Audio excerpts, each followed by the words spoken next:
turning grime into gold. What sort of tips are offered? My mic is on. I look for is the... I can hear sound out of that speaker. It was a bit of a process. I'd been experimenting. New Zealand All Blacks, I believe you shot this for Adidas. Yeah, you'd set up the shot.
Camera check.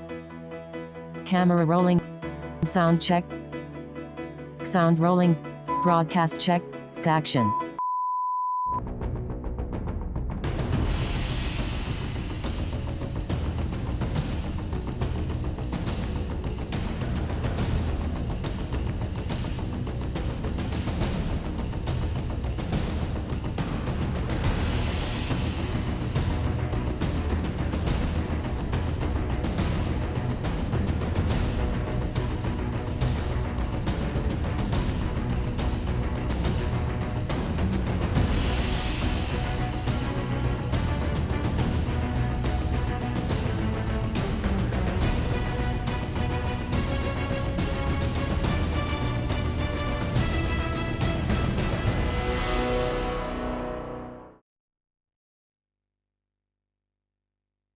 Hi guys, I'm Carl Taylor. Welcome to my studio for another impromptu Facebook and joint YouTube live session. We have the technology, we've figured out how to make it work, or Ben has at least anyway. He's getting better at this every day.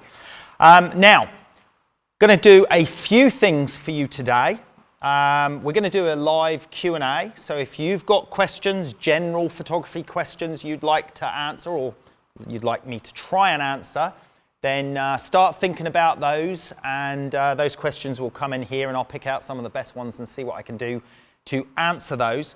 But also I wanted to do something different this week, and you may notice that I've bought my lovely big Wacom Cintiq touch screen monitor down today from my office because I want to do a bit of live photography critique.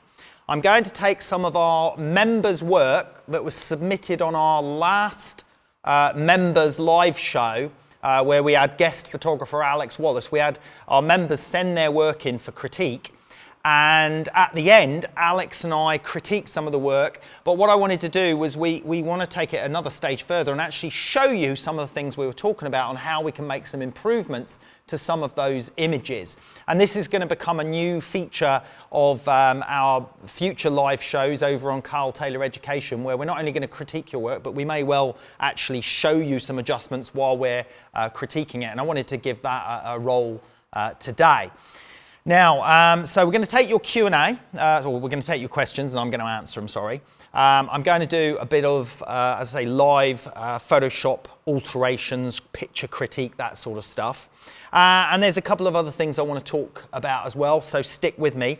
Now, first of all, so you can better understand what happened, so where we got to get these pictures in for critique, I'm just going to show you a 2-minute clip from our last members only live show. I had amazing commercial photographer Alex Wallace in as a guest on the show, where he gave away all his best tips on how he set up his business, how he runs this successful commercial photography studio, looked at a lot of his lighting techniques, etc., etc.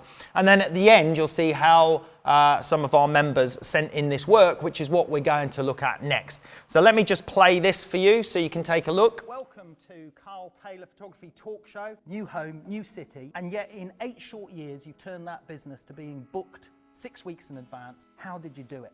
You won a major award with this one. Yeah, it won me the New Zealand Geographic Landscape Photographer of the Year, and It was a great springboard.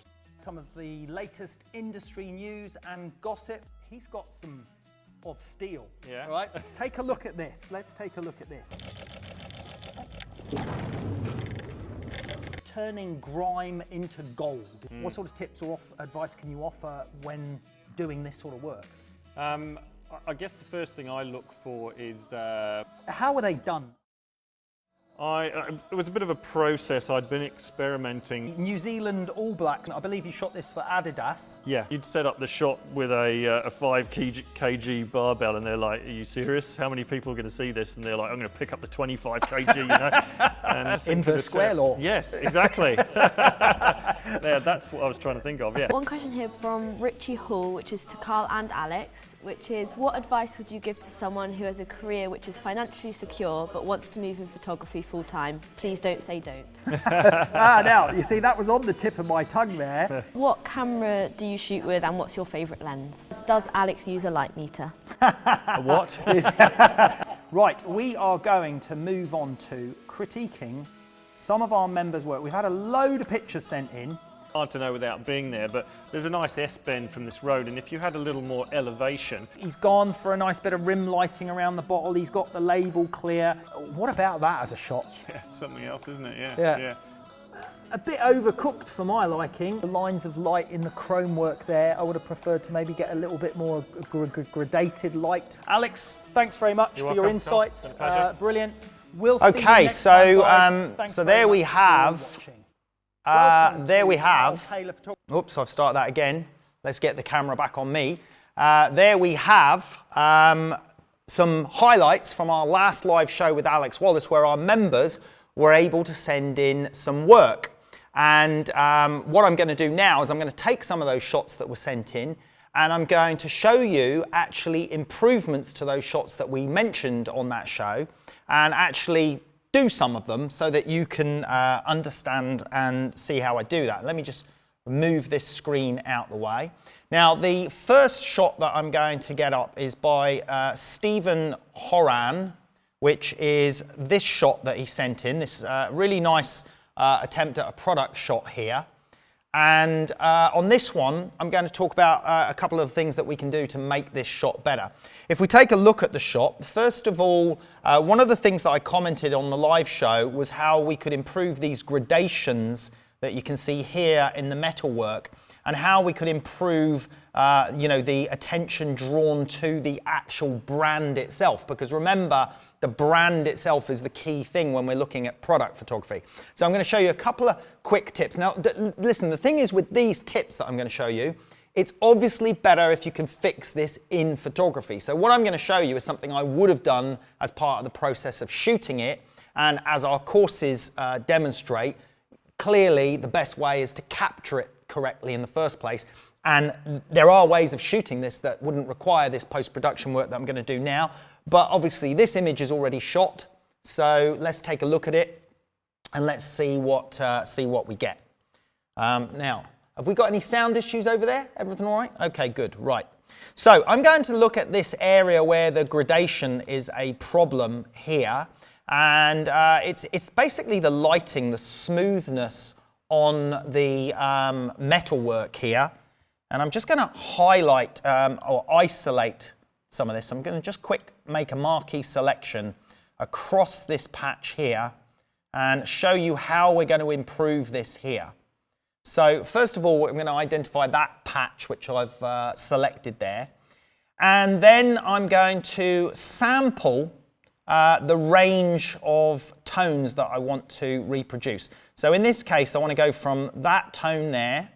Then I'm going to flick my color palette around. I'm going to select that tone here. Then I'm going to go to my gradient tool.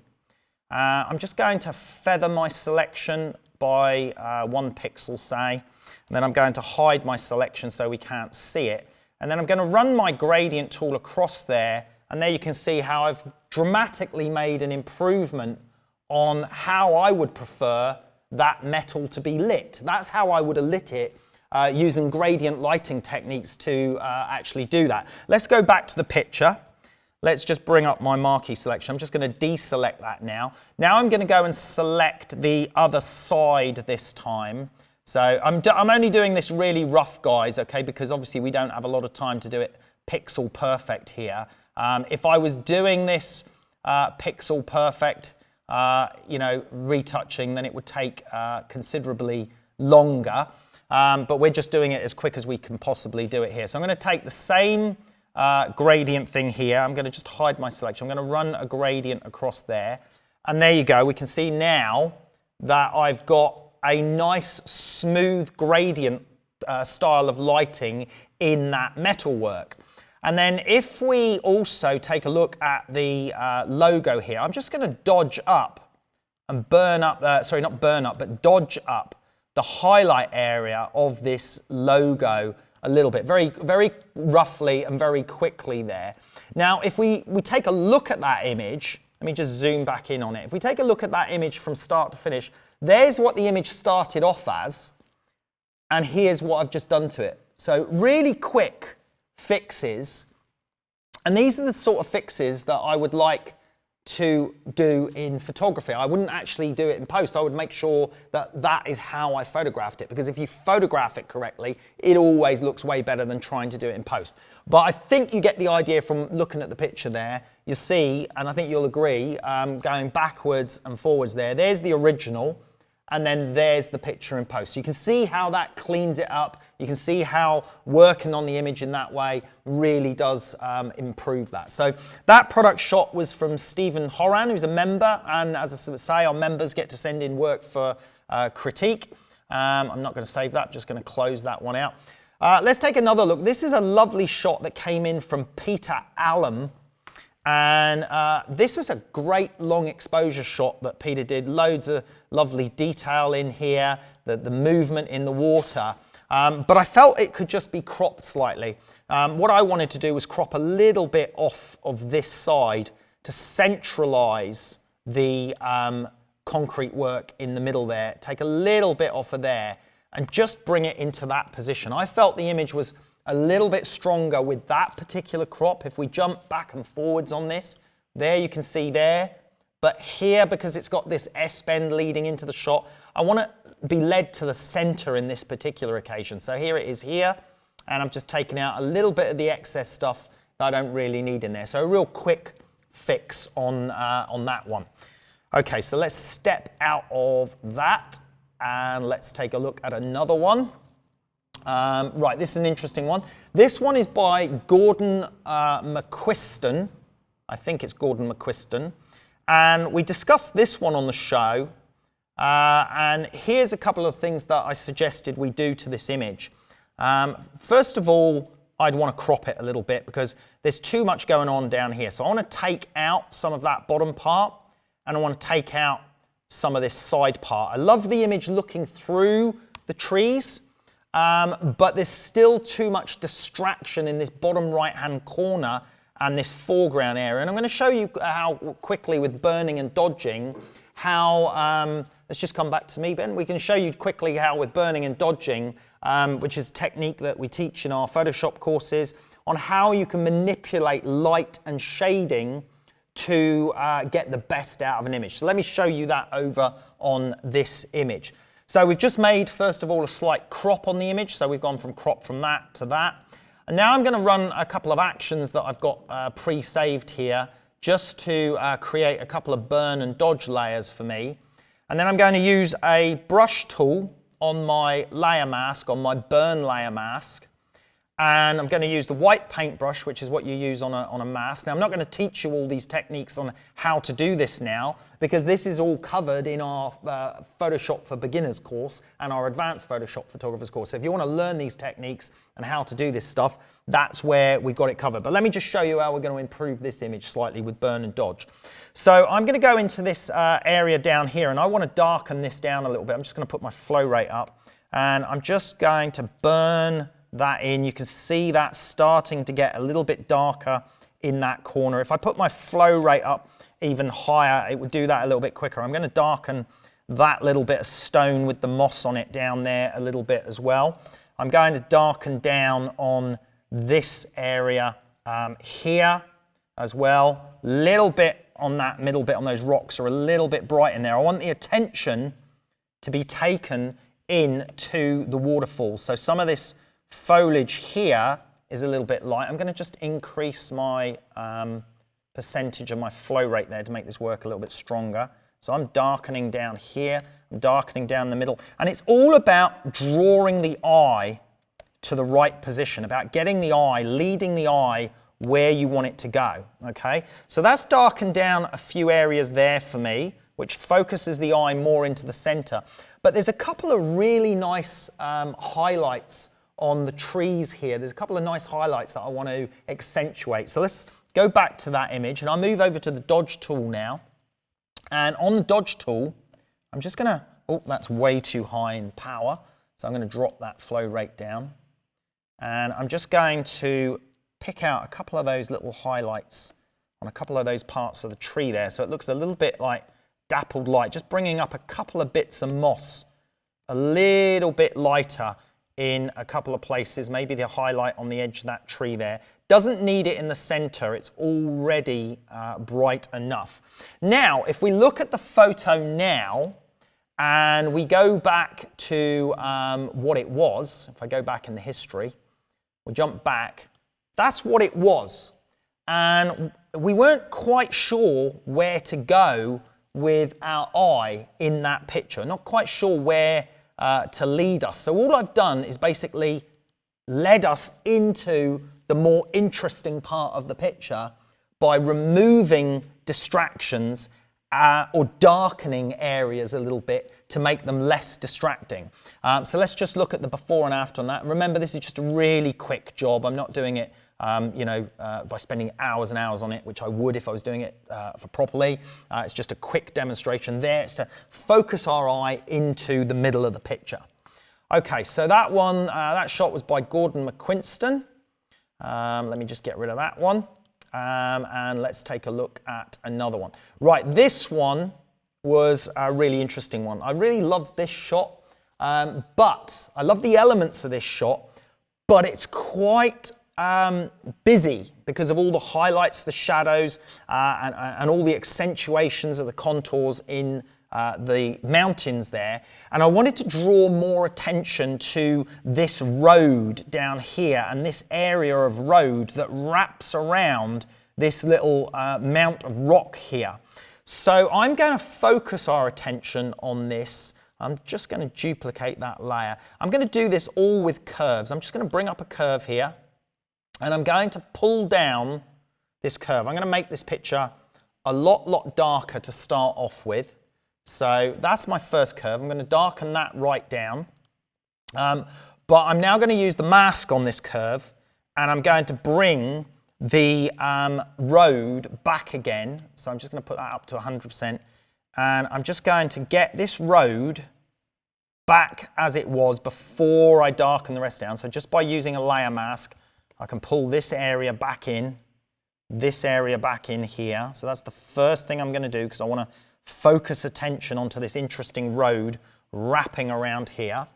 Now I'm going to look at this area of snow down on the left-hand side. This is a little bit too strong and a bit too distracting for me. And this is a highlight area of the picture. So what I'm going to do is just bring up another adjustment curves. And I'm going to pull the highlights right down on that adjustment curve. But what I'm going to do is I'm going to hide that layer by inverting the mask. And now when I paint on that layer with a white paintbrush, I'm going to be able to bring that white snow down much, much darker.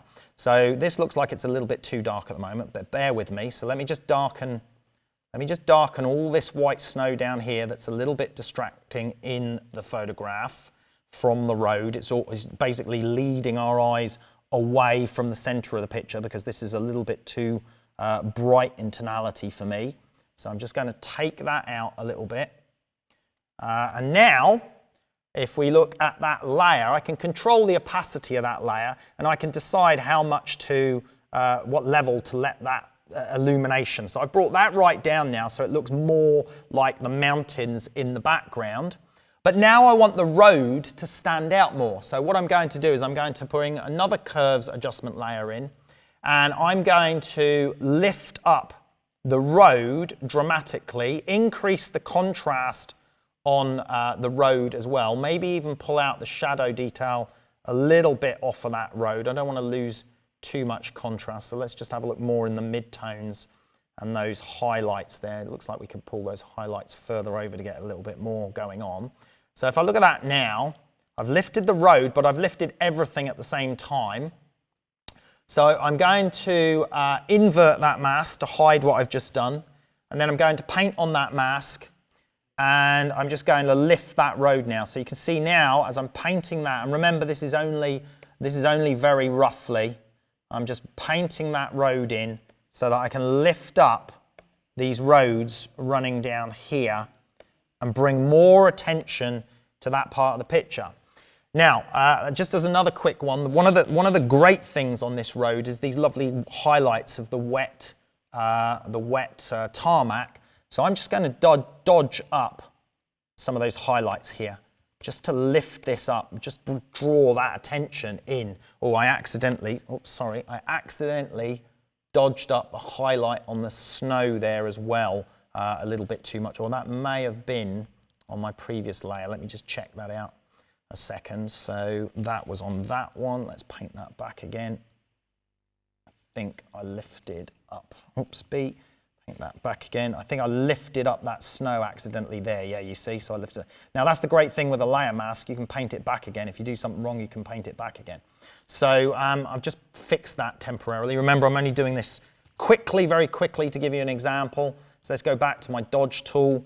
I'm going to go in here, isolate these highlights on the road, try and lift these up a little bit to accentuate a little bit more attention to that wet road and bring a little bit more lift on that. So now that I'm looking at the overall picture, I just want to do one more final contrast adjustment on this. Just give that a little bit more punch, a little bit more lift, just to see how that looks, see if a little bit more bite works or not. Now let's take a look at the before and after on that. Let me just quickly combine that layer so we can see everything we've done there. And then let's turn this on and off. So there's what it was, and you can see the road is quite black, and we've got the highlight of the white snow down on the left. But I've completely changed the feel of that shot now, you see, by changing the attention on the way the road is highlighted compared to the rest of the shot. So added a lot more drama and a lot more mood to the shot in doing so. And that's one of the key things with this. It's about light and shade. Burning and dodging is one of these old school techniques that I used to use in the darkroom. I used to burn and dodge by hand, lifting parts of the photo up and changing things. So here I've applied burning and dodging. Let's just take a look at that shot one more time. So here we are. Here's the before shot, and then there's the after. We've changed the perception of the shot completely just by burning and dodging. Okay, so that shot was by Tyler George. Great shot there. So just gives you a little indication on some of the things that we can do in Photoshop. Right, I think that's about it on the picture critique. So those were sent in by our members on our last live members only show, which you can access on carltayloreducation.com. Our low monthly price is just $14, where you can access all of our training, you can access all of our courses, all of our live shows, you can access our member discounts, you know, everything that we've got over on the website. Go check it out. We've got some really great stuff there. Right, now, I just want to say a thank you to our sponsors on this episode. Now, I'm going to come back to, we're going to go to some Q&A in a second, but first I want to say thank you to our sponsors, Squarespace, for sponsoring this episode. If you want to get a great website, get your own website for your own portfolio or your own shop or whatever purpose you want, then squarespace.com/Carl. Use the offer code Carl and you can get a 10% discount. I use a Squarespace site for my own personal portfolio. That's at carltaylorportfolio.com if you want to have a look at that. Okay, right, let's have a look. Have we got any questions coming in here? So I've got a couple of questions there. Rex Ellacotlan, I think that is, says, in your experience, Carl, how often have you had to calibrate prime lenses to the body, especially a Canon 5DS, which I presume you may have been using? I don't use a Canon 5DS, I use a Canon 5D Mark III.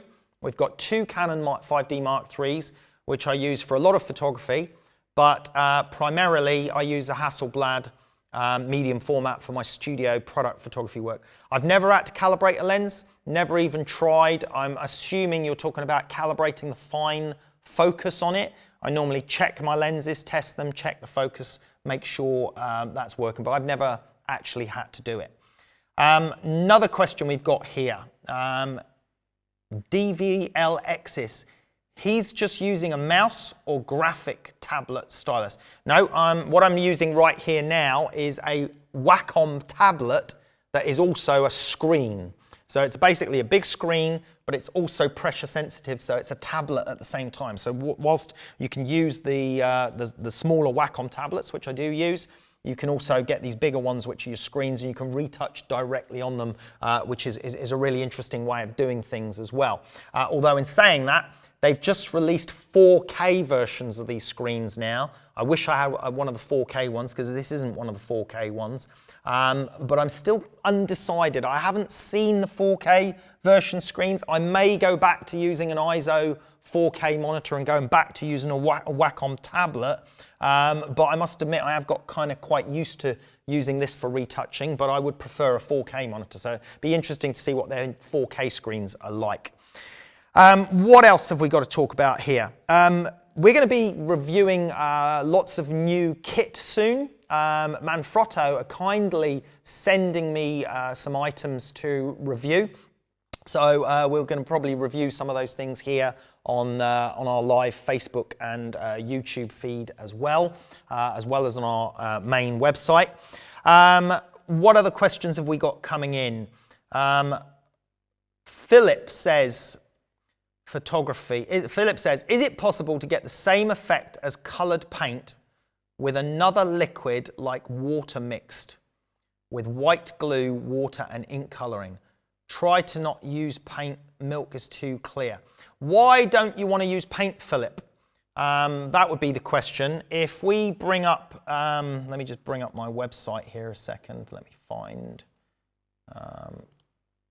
If we take a look at some of my pictures here, like this one, for example, that's just come up, or some of my paint shots, you can see this one here. Why wouldn't you want to use paint? If you use water-based emulsion paint, it cleans up fairly easily. So yeah, I prefer the viscosity of paint. I guess some people might not want to use paint because of potential mess with the paint. But still, I can't understand why you wouldn't want to use paint. If you're going to do those type of shots, then paint would be my preference, because I think you've got more versatility with what you can get out with the colours and, as I say, with the viscosity and the way it interacts. Let's take another question. Amit says, I use a lot of Lightroom for highlighting specific parts of a photo. Does burning or dodging make it more clear, less affecting the picture quality? Well, if you're burning and dodging in Lightroom on the raw file, you're not really going to affect the image quality working on the raw file. I normally tweak my raw files in Lightroom or Focus or whichever software, raw software you're using, tweak them, get the image as good as you can possibly get it. Then you can do burn and dodging using Lightroom. You're not affecting the image, you're just working on the raw file. Basically everything that's happening is kind of happening above the raw file. There's a sort of mathematical adjustment and conversion. The raw file never actually gets damaged or changed. A lot of the stuff I do is I actually export the 16-bit TIFF from the raw file, and then I'll continue working on it in Photoshop and using a 16-bit image. Generally, there's not too much degradation in image quality with a bit of burning and dodging, so I find that fine. I'm doing that as adjustment layers anyway. Pinaki says, what would be the ideal lens for portrait shoots, indoor portrait shoots? Well, in a 35mm format, I think the ideal lens would be 85mm on a 35mm format. Anywhere from 85 to about 120mm, but the 85mm would be my favourite. Okay, let's move on to something else before I take a few more questions. I want to talk about this young lady, food photography. Anna, and I can never say her last name, she's Russian. I think it's Anna Pustinikova, but I never get this right. She's an amazing food photographer. This is some of her work. And we've got this amazing blog post on our website where Anna has answered a Q&A all about her work, all about her life as a photographer, how she got into photography. She's answering questions on tips, on what you should look for, what are common mistakes with food photography.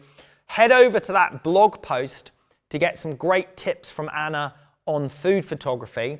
But if you want to take it one step further than that, and you'd actually like to see some food photography, then check this out as well. Here on Tuesday next week, the 8th of August, we have our live photography show. So Anna is coming in from Moscow, joining me in the studio, and we're going to be broadcasting live from here an actual food photo shoot live. I don't think I've ever seen that before, okay? It's quite a risk, it's quite a challenge, because food photography requires a lot of preparation, a lot of detail, a lot of fine tuning. What's gonna happen is Anna's gonna come in, she's gonna style, prep, prepare, show us all her best tips for food preparation, styling, props, all that sort of thing. Then she's going to light it with her normal lighting method, and I think she uses quite a simple lighting setup and 35mm camera gear to get these wonderful shots that you can see here.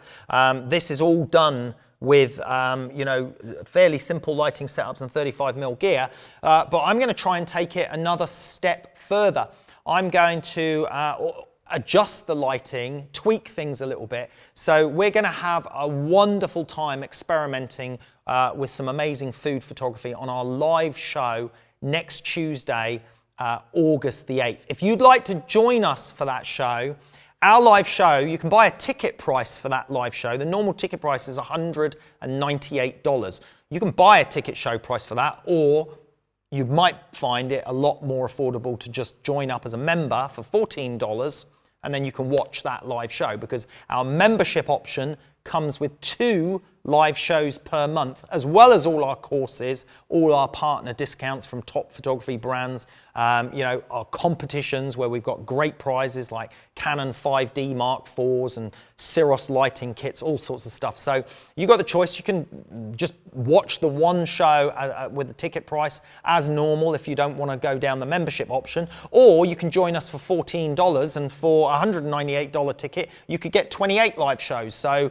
there's real value in our $14 a month membership model, and this live show is going to be no exception. It's going to be absolutely great value added to our live platform for our members to enjoy. And there's live Q&A, interactive Q&A as well. So head over to carltayloreducation.com if you want to sign up, become a member.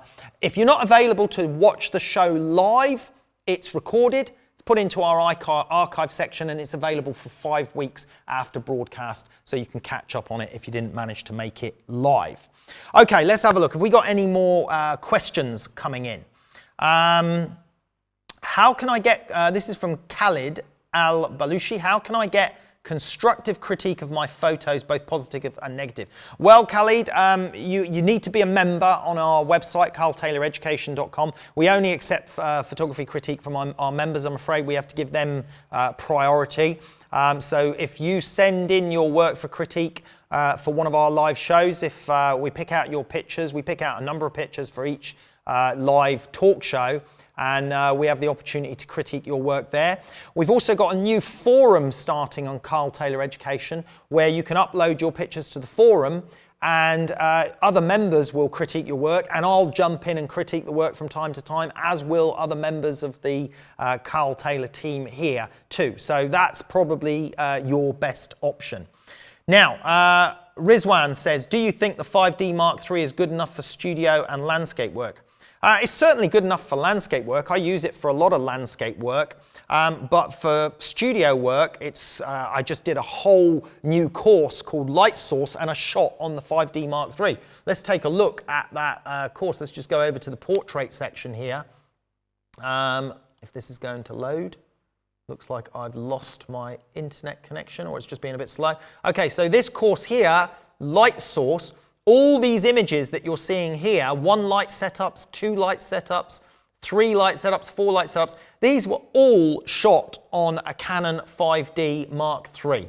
All on 35mm gear, all on basic lighting modifiers, softboxes, umbrellas, grids, either 1 light setups, 2 light setups, 3 lights or 4 light. They were all shot on a Canon 5D Mark III. So of course you can do some wonderful work on 35mm gear. It's just that for high-end product photography, where I'm shooting for some big name clients, stuff that's going to go maybe really large in high street shop windows or tube station, train station posters, then the versatility of medium format is better for the type of work that I do.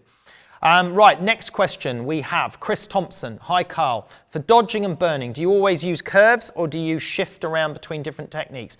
Is there a technique that you prefer that gives a better feel, a better result? No, the technique of using curves adjustment layers is the preferred non-destructive way that I use.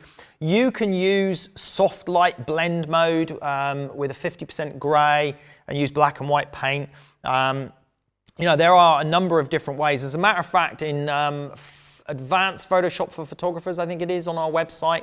Let me just go over there now, our post-production section. Over in here, Chris, we've got Photoshop for photographers, which teaches you right from the very basics, using burn and dodge techniques. And I think I show you a number of different options for that. We've also got advanced Photoshop for photographers, where I'm joined by top-end retoucher Victor Fayesh. He shows us his techniques. Then I've got another module down here on frequency separation, where I also show about 3 different techniques for burning and dodging. So there's a number that you can choose from. You can access all of those courses for $14. You may already be a member, Chris, I'm not sure. But for those of you who are not members, you can access all of those techniques for as little as $14 on carltayloreducation.com. Okay, now let's have a look at our next question. Hi Carl, everybody says that your camera is not important. It's the photographer who takes the picture. So why do I only see very expensive cameras used by professionals? It's usually for efficiency, okay? You know, I'm not gonna go and work with a tool that is slower, older, more clunky. Even if it can deliver the quality picture, I'm running a profession, you know, I'm running a business here, so I need the most efficient tools. Now, if you consider, if I open up my website again. Let me just get Carl Taylor portfolio open again here. If you consider, let's take a look at some pictures that I shot many, many years ago, right back in my reportage. So these pictures here, for example, when I was working in photojournalism, this picture here was shot on Kodachrome 64 film on a Canon F1 camera. That's an old film camera. If we take a look at these pictures here, shot on the same camera, this was shot like 20 years ago on film. If we take a look, where's one of my favorites of the Taj Mahal? Oh, it might be in places actually. Let's go into the places section. Where is it? Here we go, there we go. So this is one of my favorites. I shot this picture in 1991. 1991, it was shot on, again, on Kodachrome 64, on a wide angle lens on a Canon F1 camera. Now that camera is, you know, that's a camera you can pick up on eBay now for about $200. The quality of what it can produce and the quality of many, you know, what we could say lower level cameras or entry level DSLRs, they can produce this quality. It's just about efficiency. So for professional photographers, it's about having the right tools for the job. In the same way that a professional chef or a professional restaurateur, they would have the best ovens, the best pots, the best pans to make their life easier, to make their workflow quicker. When you're dealing with it as a profession, then it's important, then it's really important, because you're talking about efficiency, you're talking about delivering stuff for your clients in the best possible way. But if you're working or you're shooting photography as a passion or as an amateur, then just buy the best you can afford, because what you can afford is likely perfectly capable of doing the job, as I demonstrated by those photos that I've just showed you. You know, some of those photos I shot 20 years ago on equipment that you can pick up on eBay for a couple of $100s. So equipment isn't everything. It's a lot more about what's in here, and it's a lot more about knowledge, which is what we teach over on carltayloreducation.com. It's about knowing how to capture those images is the most important thing. Okay, next question. Hey Carl, I'm a D810 user. I wanted your opinion for a good wide-angle lens for landscape, interiors, group photography. Well, I don't know the D810. If it's a full-frame 35mm format, then, you know, one of my favorite lenses is the 16-35 zoom lens. That's quite a versatile lens. I don't know if Nikon have got an equivalent to the 16-35 or not. I'm not totally familiar with all of the Nikon range of products. Okay, I just want to jump back to my screen a second. I was just telling you about Anna's wonderful food photography work that we're going to be exploring next week during our live show.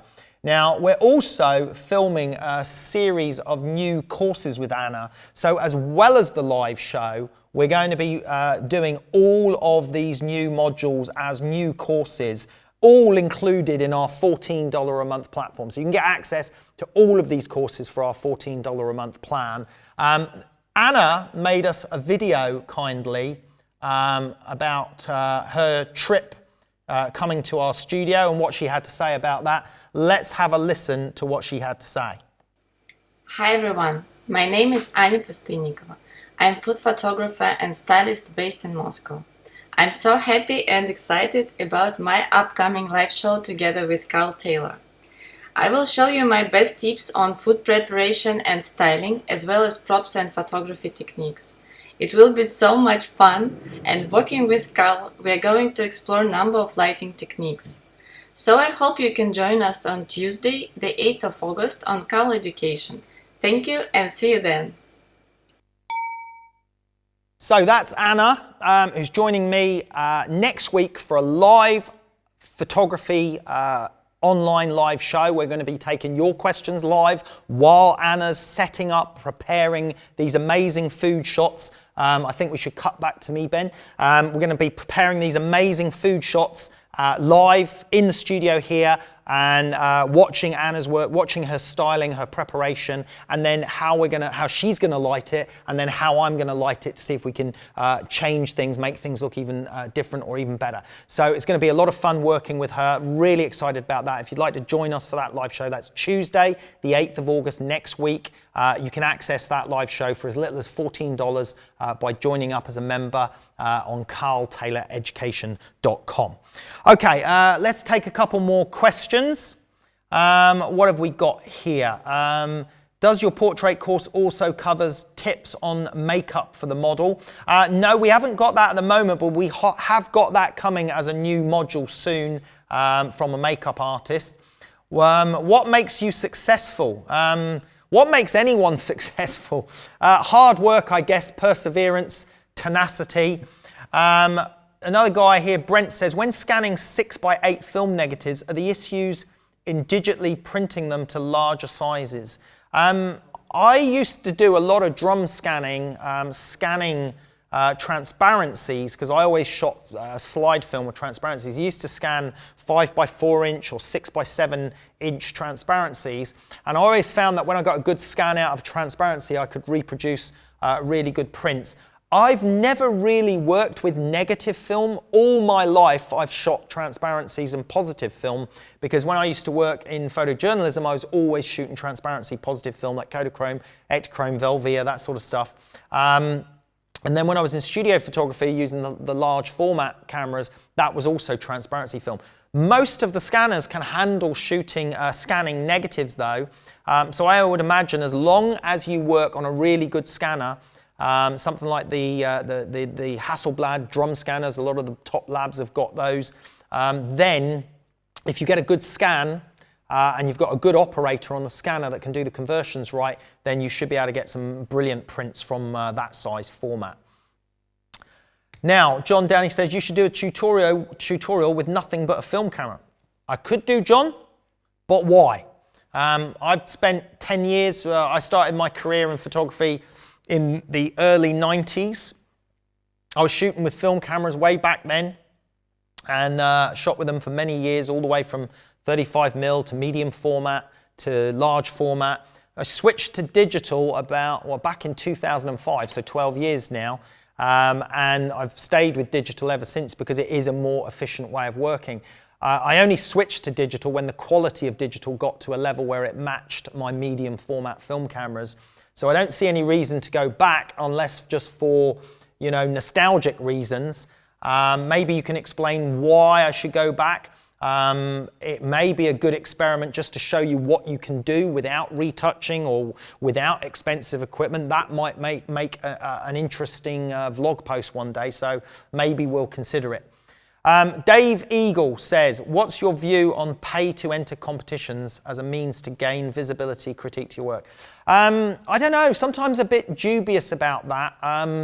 I've just entered the Hasselblad Masters with some of my work. It's a free competition. It's one of the top competitions in the world. Hopefully, fingers crossed, I'll get a placement or do well in the competition, but who knows, there's a lot of strong competition in that. I see lots of competitions where they want to charge you like $50 per image entry, which seems quite extortionate, but there are still some quite prestigious competitions that do charge entry fees as well. I guess you just have to gauge it on the competition and how prestigious the competition actually is, and maybe what the prizes are as well. I mean, interestingly, we are running competitions over on our website. If we go up to here, you go to our photography competitions section, you can win some amazing prizes in our competitions. You see here in our December competition, we're giving away a Canon 5D Mark IV. Canon 5D Mark IV body is the first prize in our competitions. Now, those competitions on our website are only available to members, but you see it's actually cheaper to become a member than it is to enter some photography competitions, because we only charge $14 per month membership. So you get all the benefits of being a member, the live shows, the courses, everything else, plus discounts off partner brands and these competitions. If we just head over, let me just show you this a second. Let's look at what we're doing with some of our partners now. I'm just going to take you to the homepage. let's just move down to here to our partner discounts. This is what we've got going on now. 15% discounts off Manfrotto. Savings on Broncolor, Hasselblad, Lasterlight, Gitzo, Avenger, National Geographic bags, Colorama, Myops triggers, Squarespace website, Lee filters, and FitzLab. That's where we're going now with our stuff, okay? So our members get those benefits by being members. So the whole price of membership at $14, we're trying to offer the best value possible to our members by giving them competitions, the brand discounts, all of our courses, all of our live shows, the whole shebang. Okay, let's take a couple more questions and let's just have a look what we've got here. James Paris says, where do we go to see Anna's videos? Well, you can start next Tuesday. That's the first live show with Anna, and you'll be able to watch us shoot live. And then in August, we will be publishing the new food photography tutorials. They're in our new courses section. So they'll be published in August as soon as they've finished filming and editing. Peter Allen says, are you planning on sharing any of your actions? Well, yes, Peter, we do, because in our post-production section, with all these courses on Photoshop for photographers, advanced Photoshop, in our download section, the associated actions for each of those courses, they're all there.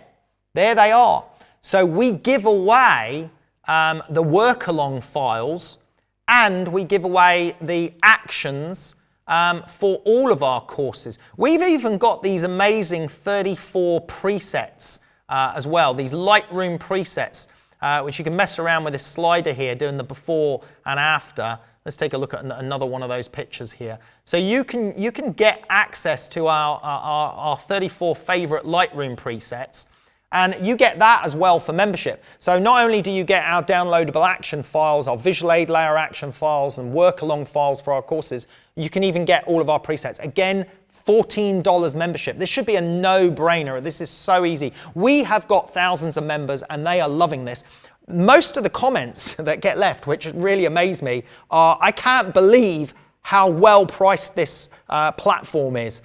People are thanking us for delivering such an amazing platform with all these amazing courses, new courses coming, live shows, presets, downloads, business documents, business courses, all of that stuff. You know, people are just leaving amazing comments. Let's take a look at some of those. This is the introduction to understanding light on our new light source course. Look at some of the comments here from Patrick Williams. I thought I understood light, and now that I've watched this, I have a better understanding. Awesome. Look, someone, amazing, and it's only $14. You will never find that amount of information at this cost.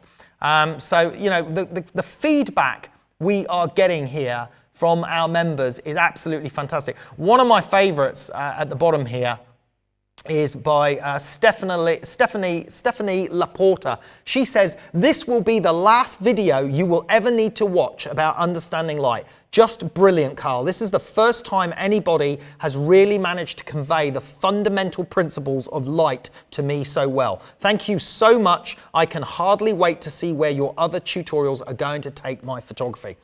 It's feedback like that that makes us so proud here. We are stoked when we hear feedback like that. If you want to go and see some of the comments, you don't need to be a member to see the comments. You can go on our website, carltayloreducation.com, browse and look at some of these different modules to see what they're about, and you will see these comments, okay? Each of our modules also includes our equipment list for every shoot, full explanation on the shoot, and a step-by-step guide through it. All of this for our $14 a month low price. Okay, we're going to finish up now with just a couple more questions. Let's have a look here. Someone says, hi Carl, I don't know what question I should ask because you already got all my answers from your website. So my question is, can you say hi to me? And that's for Hio, I think. I am Hie-Do is I think the name, spelled H-I-E-U-D-O. Hi, how are you? Hope you're good. Right, Tim Togg, hi Carl, would it be possible to give members a brief of a pretend job then we have to send in an image and you critique it. Yeah, I think that's perfectly plausible. I think what we could do in a future live show for our members, when I've got a guest on, is potentially put out a brief, and those members that want to submit images and try and match the brief, that's a great idea, Tim. I think that's something that we could follow up on. Rizwan, which filters do you use? Do you like best in photography? I use Lee filters. They've got these new Pro Glass ND filters, which are absolutely perfectly neutral, which the film industry are raving about. These are great neutral density filters. I use their neutral density graduated filters. One of my favorite filters is a polarizing filter. I use the 100 filter system from Lee. I use that both on my 35mm cameras and on my Hasselblad as well. Okay, one more question from Jeremy. How would you suggest to get started in product photography? Look at an ad, shoot it differently, then send it to the company. Well, first of all, you've got to make sure your work is pretty hot if you're looking at product photography. Product photography is a very demanding market. The standards have to be exceptionally high. Let's just go over and look at some of the sort of product work that I do for clients. This is the sort of stuff I shoot, okay? And a lot of the other product photographers that I know, they're shooting to this standard, okay? So for example, here's an ad that I shot for Karl Lagerfeld. And you can see the quality that you have to attain with your lighting, with the look of the shots. Everything has to be shot to perfection. It has to look $1 million. So first of all, your work has to be immaculate. You have to be able to shoot technically perfect images, technically perfect lighting, and you have to have a lot of patience. So for example, you might have to take some things that people would consider quite boring, like this flooring advert, and then you've got to light it and style it and everything, make it look amazing, okay? So first of all, your work has to be amazing.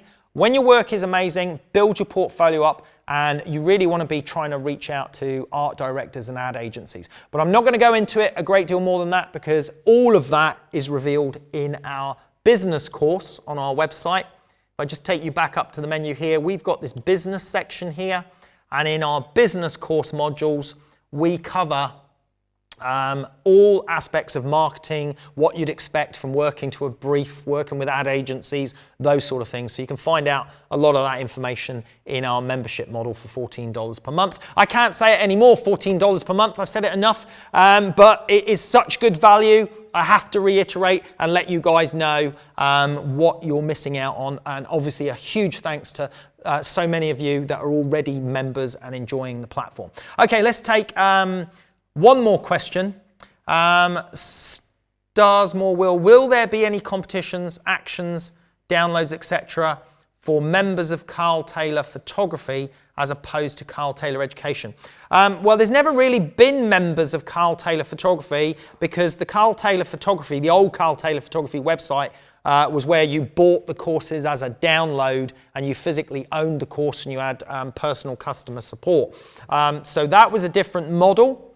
Now we've moved to the low-cost monthly platform, because previously our courses, a lot of people said they were too expensive. We had courses that were $299, or we had courses that were $150, and for a lot of people this was out of their price range.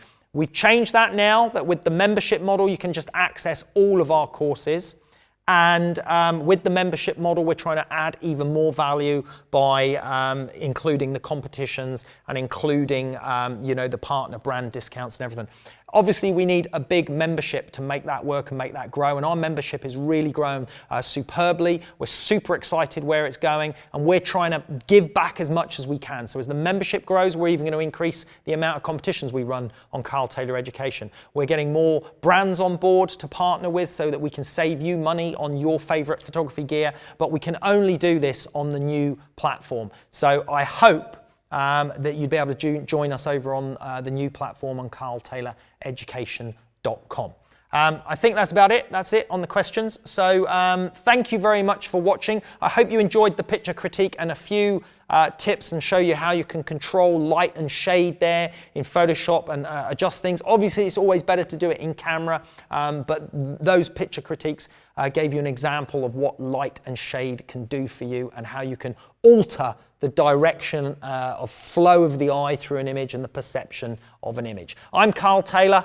Thanks very much for watching. We'll see you next time.